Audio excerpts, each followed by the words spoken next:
اہل جنت کے برتن، سورہ زخرف میں اللہ عز و جل نے فرمایا کہ ان کے پاس سونے کے پیالے اور گلاس لائے جائیں گے جن میں کھانے پینے کی چیزیں ہوں گی، اور وہاں وہ چیزیں ہوں گی نفسوں کو جن کی خواہش ہو اور جن سے آنکھوں کو لذت ہو، اور ان سے کہہ دیا جائے گا کہ تم یہاں ہمیشہ رہو گے۔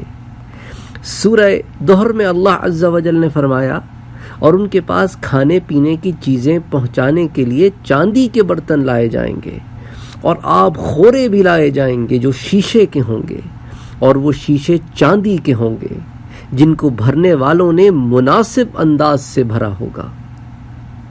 یعنی ان آب خوروں میں اس انداز سے مشروبات پیش کیے جائیں گے کہ اس وقت کی خواہش کے بالکل مطابق ہوں گے، نہ کچھ بچے گا نہ کمی پڑے گی۔ سبحان اللہ۔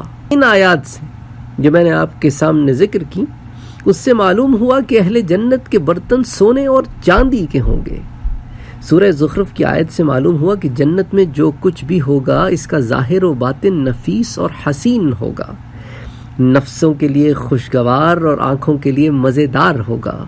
کوئی بھی ایسی چیز نہ ہوگی جس کی صورت آنکھوں کو بھلی نہ لگے۔